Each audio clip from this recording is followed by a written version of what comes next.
6:03 p.m. I'll call this meeting to order, and we'll begin with the Pledge of Allegiance. I pledge allegiance to the flag of the United States of America, and to the republic for which it stands, one nation, under God, indivisible, with liberty and justice for all.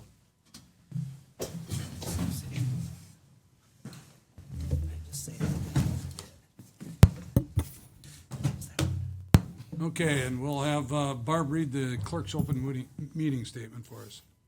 This meeting and all meetings of the Common Council are open to the public. Proper notice has been posted and given to the media in accordance with Wisconsin state statutes, so the citizens may be aware of the time, place, and agenda of this meeting. And would you also take roll for us? Brian Smith, Here. Colin Dykstra, Here. Paul Hagan, Here.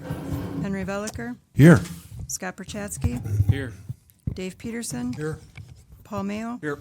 Dimitri Martin, Here. Corey Nagel, Here. Eric Olson. Here. 9 ayes, we have a quorum. All right, and Barb, you want to start the introduction of the department heads also? Barb Nowak, City Clerk. Aaron Jensen, City Administrator. Matt Klatt, Airport Manager. Jared Kivila, Community Economic Development. Stephanie Reif, Finance Director. Justin Behrens, Director of Public Works. Laura Colbert, Parks and Rec Director. Brian Hosell, Chief of Police. Thanks, Brian. And Josh Werner, of course, is in the background, making sure that this is getting out to the public. Next up is the consent agenda. There's a consent agenda in front of you. It doesn't have a whole lot of items on there this month or this meeting, but again, if you'd like to see any of those items moved from the consent agenda to the regular agenda, this is your time to do that. If not, I'll entertain a motion to approve consent agenda. Move to approve. Second? Motion by Martin, second by Olson, that we approve the consent agenda as printed. Discussion. All in favor signify by saying aye. Aye. Against, say no. Motion carried. Regular agenda, Barb tells me that everything is in the packet. We have not changed anything. So again, we'd be looking for a motion to approve. Move to approve. Second.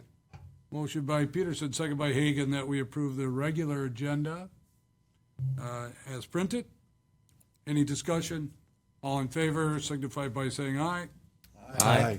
Against, say no. Motion carried.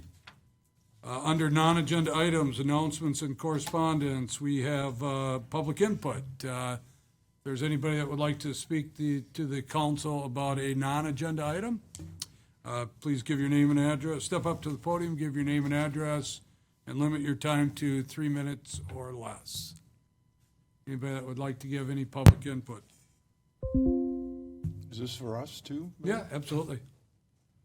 Well, I might have beat some people to the punch. I just wanted to thank everyone that was involved in this past weekend's Yuletide celebration. I know there was a lot of organizations involved and individuals. And it was amazing because I think they ramped up to a 4-day celebration maybe in July that they thought they could do it. So they really pulled it off. I know the city staff really was involved. And it was really something. I went to the tree lighting. There was a few technical difficulties, but I hope the group doesn't get beat themselves up over it and that they'll move forward and do it next year and make it better. It was just all about the kids, and it was just awesome to see all these young kids having a good time of their life. Really fun. So. Thanks, Henry. You know, I was up by the tree, and it was really cool. We talked about this a little bit this morning too, but when the fire truck came by and the whole crowd just got on the street and just walked right towards the tree lighting, it was really cool. And the technical difficulties, I think a lot of people thought it was good that they couldn't hear me. All right. Thanks for those comments, Yeah, no, Henry. it was fun. Anybody else? Anything else for the meeting? All right, let's get right into new business then. We have Wisconsin Public Service easement at Waupaca Recreation Center. Justin, that's your... Thanks, Mayor. As usual, I have a memo that's included, page 33 of your packet. Nice haircut. Thank you. a few weeks overdue. This deals with another Wisconsin Public Service easement request for the city.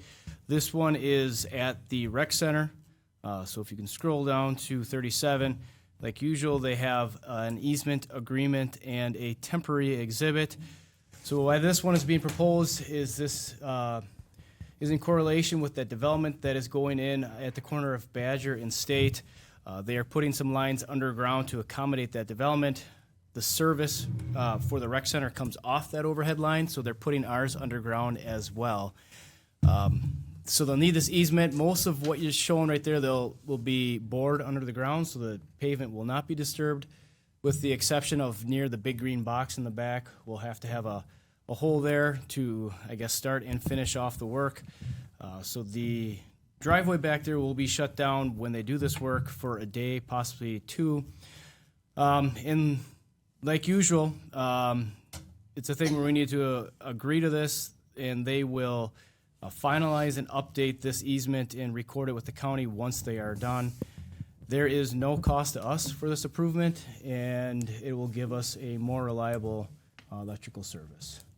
So, open up to any questions or conversation, but looking for approval of this easement document. Move to approve. Second. Motion by Martin, second by Veliker, that we approve the Wisconsin Public Service easement at the Waupaca Recreation Center. Any discussion? Barbara, call the roll. Dimitri Martin. Aye. Henry Veliker. Aye. Eric Olson. Aye. Paul Hagan. Aye. Dave Peterson. Aye. Scott Perchatsky. Aye. Colin Dykstra. Aye. Paul Mayo. Aye. Corey Nagel. Aye. 9 ayes, motion carried. Thank you, Justin. You're up again here, though. We got intergovernmental agreement for snow removal with the town of Farmington. Yes, thanks, Mayor. So this is between City of Waupaca and Town of Farmington. We share borders with 4 townships, so we're trying to clean things up. Town of Farmington actually approached us and said, let's get something in writing as far as our maintenance responsibilities, and that's what this is doing. So what is shown on sheet 30 or page 38 of the packet is an agreement with Town of Farmington for winter maintenance. The next one is for road maintenance, and behind that is a couple maps. So the first and foremost, the winter maintenance on Brainerd's Drive. We do at the city, as shown on the map there, you can see the divide from the county, or excuse me, the town and the city. Go down one more, please, Aaron. The blue shows what we actually plow. So we come in through the city and we do everything up to Larson Road, turn around and come back. It's been that way for a very long time. There are other areas of the city where the towns or the county hits us first, and we just share responsibility that way. So we're putting that segment in writing. The other segment is Southwestern Avenue. So if you could scroll down further, Southwestern Avenue, south of Highway 10. Again, it's a border area of city and town. That one we're just calling out will be maintained cooperatively. So typically in that area, because it's on the very outskirts of the city, we're not there first. So whoever the town has hired typically gets there first, and we'll plow that off, potentially the county. But it's just cooperative. If we do get there first, we clear it. If they get there first, they clear it.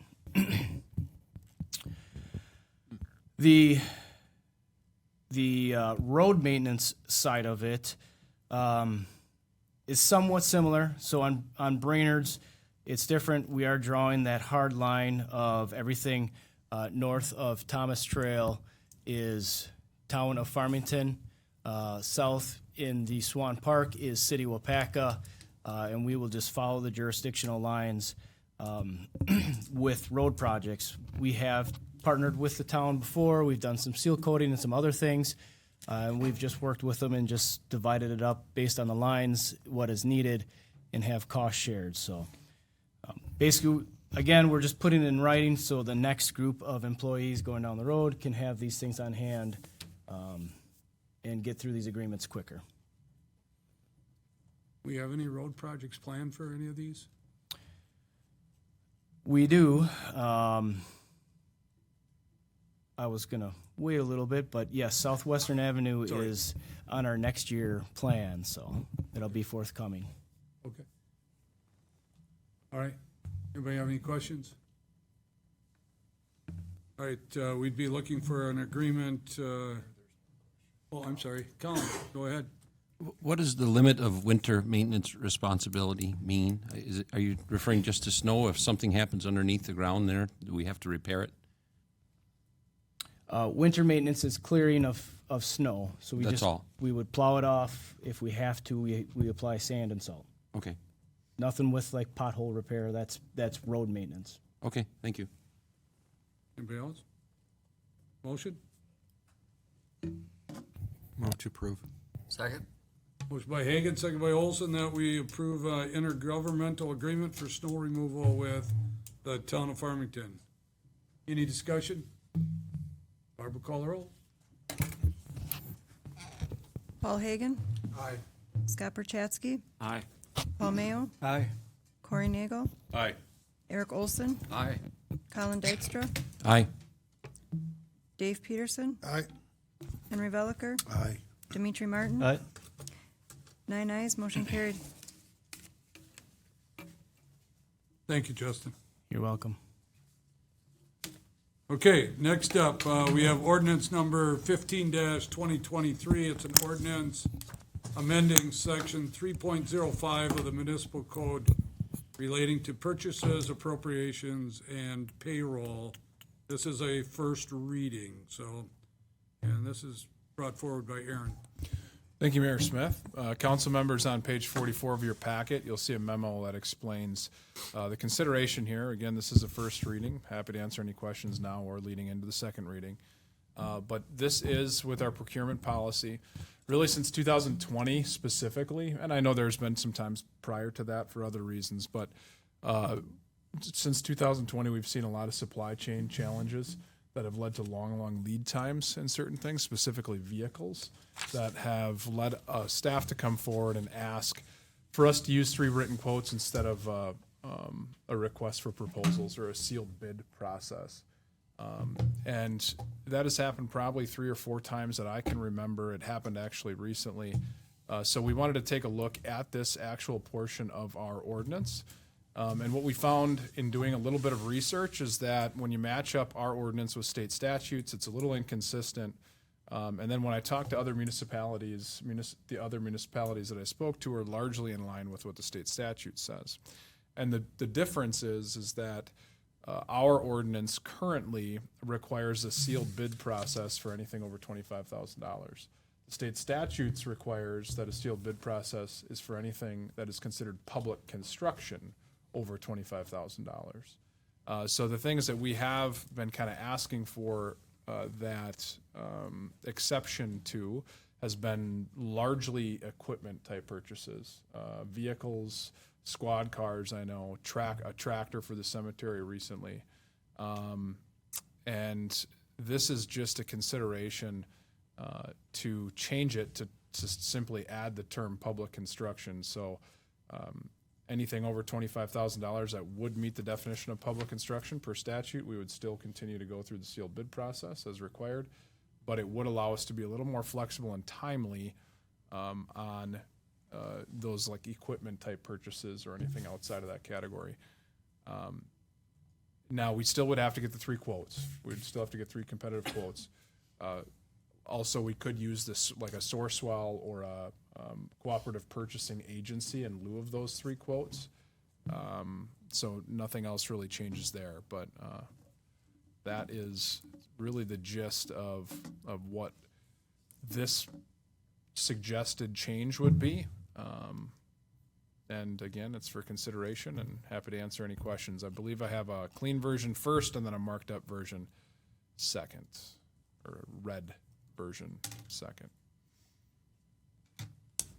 Okay, again, Aaron explained that this is the first reading. Anybody have any questions at this time? Mayor, I do. Yeah, go ahead.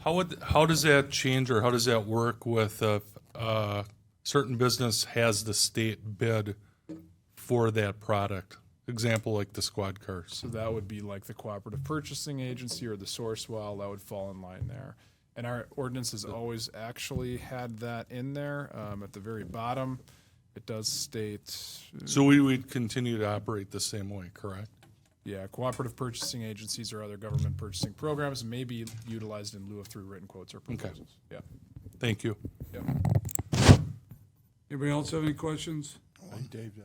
Dave, go ahead. Just what happens if you only get one quote? We've gotten that. Yes. Yeah. Are you handcuffed by this, or you still got to wait till you get three, or is there an answer to that? It's a good question. That's been another, I guess, version of exception that we've had to ask for if we are not able to obtain any or people aren't interested. We could make that, we could write that in the ordinance. We typically just explain it if we're unable to and the reasons why, and maybe also explain how many people it went to or companies it went to, so you guys know that at least a decent amount of organizations had a chance to bid on it. Yeah, I think that's a great question, Dave, and I do think if we don't get three, I think council should obviously be aware of it, because we don't want anybody questioning that we only had one bid and we accepted that bid only. So I think the way we're handling it now is probably the way we should continue to handle it. There. Henry, go ahead. Yeah, has staff let the city attorney review and comment on this approach? I have sent it to Steve Sorensen, yes. Because it just seems to me, and I agree, I get efficiency, and we got to move and get things done. But unless you have some clear specifications or some disclaimers or something, and we do a $250,000 purchase, it's a non-construction thing. I don't know what it would be. Henry, can you pull your mic closer? Yeah, that we are opening us up to some disputes from vendors and other providers of our services if we don't do something a little more formal. That we can say, okay, we reject any and all bids and award, so if we go this approach, it seems to me like we've got to have some kind of template document that we give equipment providers or something that kind of would be your general conditions that we would have in like a bid packet or something. It just seems a little bit too loose to me. So another thing we could do, Henry, is we could put a provision in that says even for non-public construction items that are over 100,000 or whatever it may be, you could require something more extensive. Now we do have, I guess, I'm thinking out loud, but we do run into like plow trucks that might be 150 or dump trucks that are 150. So what that may be, I'm not quite sure yet, but something like that could be considered to be added in. I just think staff has plenty of time to deal with a sealed bid process usually, because we get our budgets adopted, you know what your capital is, the treasurer's telling you when you could spend your money and not spend it. And so part of your job is to plan that process out. And I appreciate the efficiency, but we've had people dispute the street sweeping truck one year. And we had a sealed bid process, and I think that protected us in the award that we made on that. So I don't know. It feels a little bit too loose to me. But Okay, thanks. Paul, you want to say something? So I just want to understand, you're looking for removal of city council oversight for certain items of purchase. Is that? Nope. Okay. They would still have to all come to city council. The 3 quotes would have to, and you would have to approve it. So city council oversight does not change, just the process in which we obtain the pricing for those things change. So right now, anything at all over $25,000, our ordinance states we have to go through a sealed bid process. So what state statute says is anything that's considered public construction over $25,000 needs a sealed bid process. So we would still come to you with 3 written quotes, just not the results of bids, and you would still approve or deny. Okay. Thank you. Yep. Anybody else? Any other questions?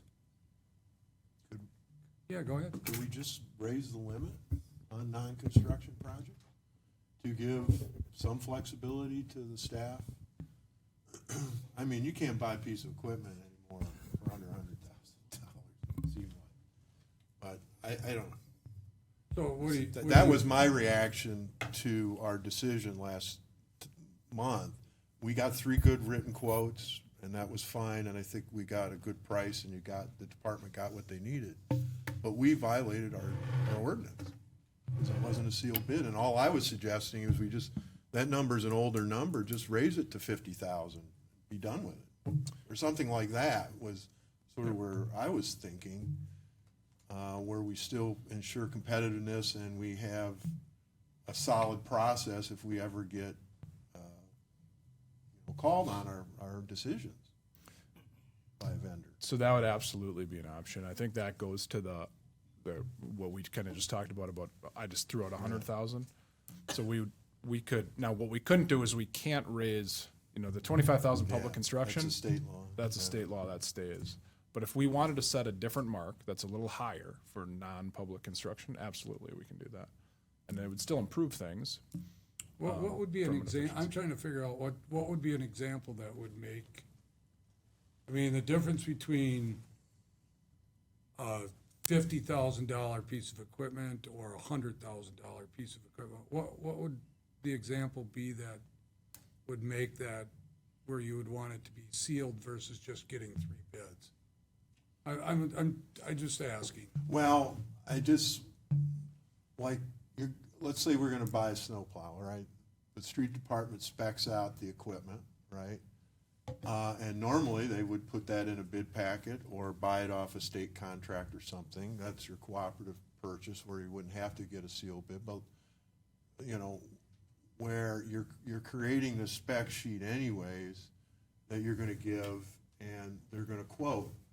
But they're gonna say, well, I can't do this on this plow truck, but I can throw this in for you. I think a sealed bid process provides more guidance for us when you have discrepancies. And I'm just thinking of the complicated process that Josh went through for the towers versus the fiber.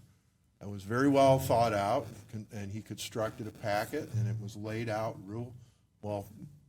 I'm not technological, but the people bidding on it was real clear what they were bidding on.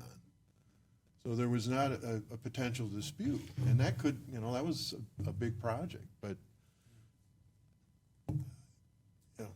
if there's some template that you can give vendors when you're getting 3 written quotes that kind of lay out some broad protections to us in the event, we get in a situation. Like, we have not accepted the low bid on some projects and awarded a higher price. Are we gonna, unless we say that in a written document some way, that we are allowed to do that if we want? I don't get do these two go hand in hand here? I like the idea of having a template, but, you would do that even if you had the $25,000 mark, or you had the 100, or you didn't have any. You would still want that template. Well, again, it goes back to what are we trying to solve? And I may be real wrong. I'm just sensing the staff wants a little more efficiency and a little more leeway. And I'm just suggesting on those bigger purchases, right now what's in the budget and you can plan your year. If it's a burden, but, just raise the amount a little bit because it's an older number. I don't know. I'm not sure why we're throwing out the sealed bid package. Okay, well, let's go back to that then, too. Aaron, explain why you're bringing this ordinance forward. So, because we've had a number of scenarios in which we've had to ask council to give an exception to the ordinance. And also, because in some of the research, we found that many communities were in lines with the state statutes, and we had it open to anything over 25,000. That wasn't necessarily the case for everybody.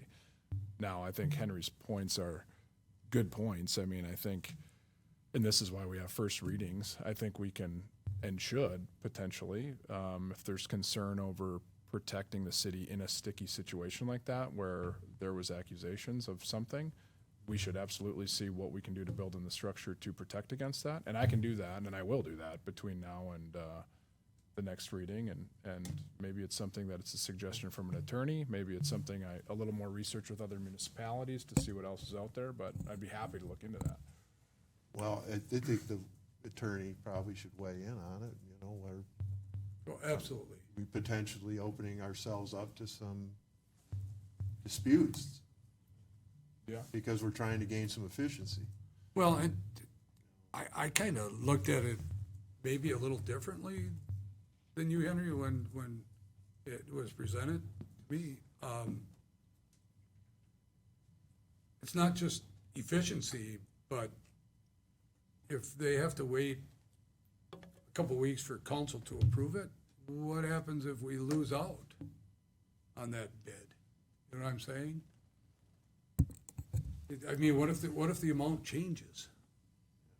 So one example where like the timeliness could make a difference is we've actually purchased, instead of going out and speccing out something new, we've actually purchased something used on the lot that was in good shape, and that would be a scenario in which that could be gone. And at that, we did that because we felt it was going to serve us well for a long time, but also the best financial situation for the city. So that would be another example where we ask for an exception. So I think really what you're asking is let's get an opinion from the city attorney. I mean, you've obviously given your opinion, and I think we all are not in disagreement with you, but let's get the city attorney's opinion. If we have to have another reading, it's not gonna kill us here, right? I mean, No, not at all. we're not gonna have anything where we're gonna be bidding out before January 4th or whatever it is, January 2nd. So, Yeah, and I'm not sure transparency is that big of an issue, but at least for the public standpoint, if we're spending over $50,000, they can look and see what we're trying to purchase and if they care to. And with just written quotes, maybe that doesn't happen. You're just dealing with vendors. So it's sort of happening. I think the 3-quote requirement kind of does protect us too, right? Oh, sure. Yeah. So, yeah, I mean, this is a sticky thing, because we've had some, I know, in the past, and I could probably name a few more, and you can too, Henry, but where we've had situations like that. But I'm not sure with the sealed bid versus this option, it would have made a difference. But again, we'll city attorney, listen to the public, you know, this is the first reading. We can have another first reading if we change it at all. If not, we'll go forward with it. This is just a work in progress here. All right, anybody else on this? Go ahead, Dimitri. One quick thing, there might be a third option, and that would be to do unsealed bids. Right? I mean, so the difference, I'd like to see maybe a breakdown of the differences between a sealed bid, unsealed bid, and a written quote to really understand. But my impression of a bid is when a bid is submitted, it's legally binding on that contractor, should we accept it? Whereas a written quote, we may say, oh yeah, we want to go with that written quote, but then when the time comes to make the purchase, they may change their mind or they may not honor that original quote. It's not legally binding on them. So there might be some benefits of an unsealed bid that would be a middle ground. Okay. Guys. That sounds like a Steve Sorensen question too, though. Yeah. Yeah, so, Yeah. yeah. Sounds great. Thank you for the comments, everyone. All right, anybody else on this ordinance, first reading? Okay, let's move on then. Memorandum of Understanding and Vehicle Lease Agreement between the City of Waupaca and Brown Cab Service. Stephanie, this is yours. Thank you. This can be found starting on page 50. As you know, I've been coordinating the bidding process for our shared ride taxi service, which is subsidized part through state and federal transit funding. The Wisconsin DOT requires that the city bid out this service at least every 5 years. The process is steered by Wisconsin DOT requirements as there is federal funding involved. We started this process in September.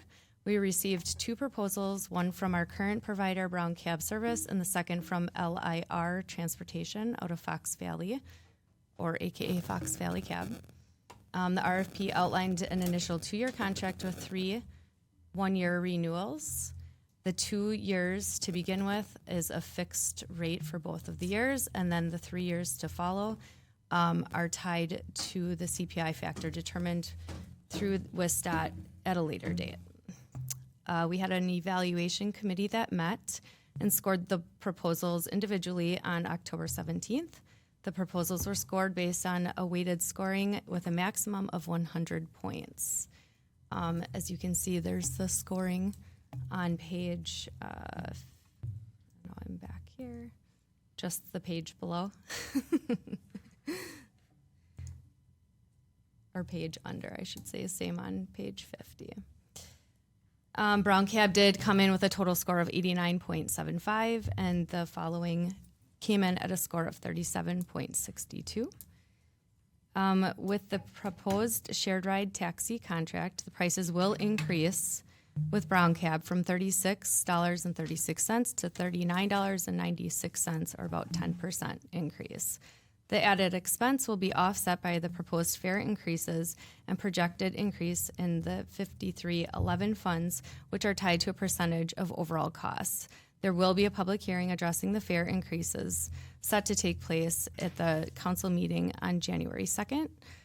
And as you can see on the table above on that page 51, it kind of shows a breakdown of the pricing that was in the bidding process.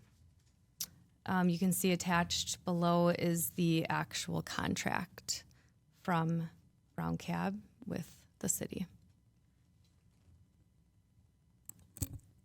Steph, if you don't mind, I'm going to just add a little bit to that. I know City Council heard public input from a resident a few months ago on Brown Cab. Just want you to know that Brown Cab was given all those questions. They are actually planning to come in January. They're out of the state today, or they would have been here today. But they do want to speak to those specific questions. There was also thought of, hey, can we write this in the RFP to ensure that some of these, whatever provider that we have bidding on this can do this? Let's just take an example like electronic payment. Really, we were advised not to do that through the Wisconsin DOT because you may not have a bidder. You may not have a qualified bidder. So they said, let's keep it as open as possible so you get as many bids as possible. Even with that, we only got 2. And then work with whoever may get awarded the bid on some of those things. So just an FYI. Henry, go ahead. So it looks like they're holding their price for 2 years, right? That's what the document required. Correct. Yeah. Okay. So they may have to fudge a little bit this year, but they had to hold it for the second year. Yeah. Was there Go ahead. any indication as to what the fare increases would be, as either a percentage or an amount? Yep. So we are proposing an increase of 50 cents for the adult fares and then 25 cents for all of those following. And I can pull that up as well.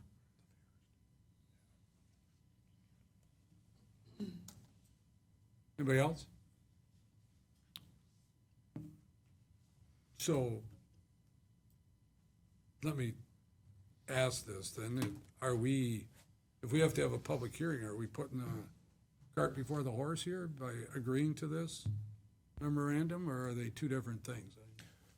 So two different things. This is the contract for the service in general. I think what Stephanie's trying to do is just outlining how one of the things that can help make up that increased expense.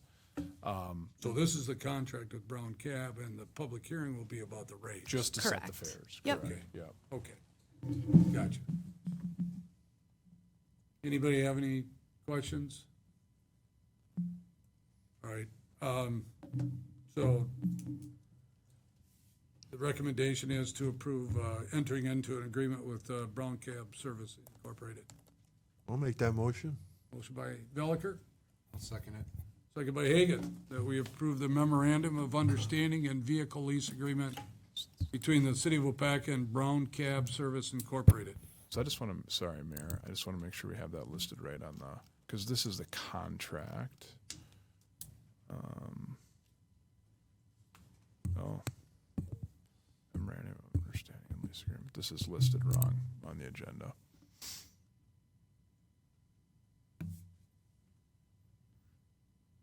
Meaning, This should be listed as, so this is also an item. The memorandum of understanding and vehicle lease agreement is a separate agreement.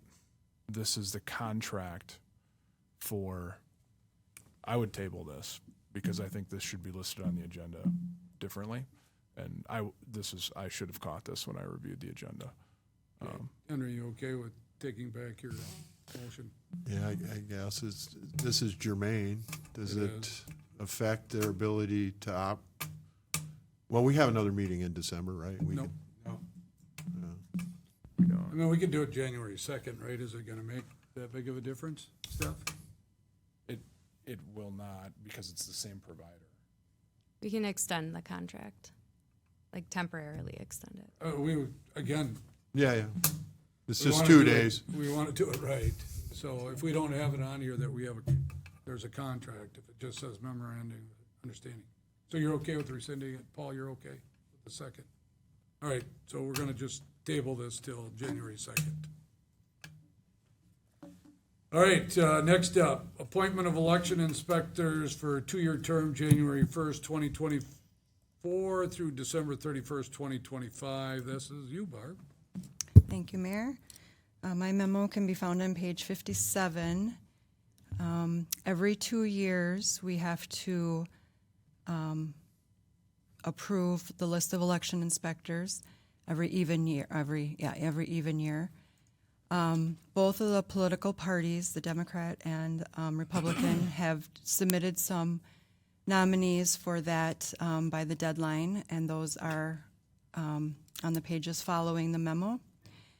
And on the last page, I have a list of current election workers, and those do include some of the pages or some of the names from the Republican Party because they were on the list 2 years ago, and they've been working with the elections since the last list we received.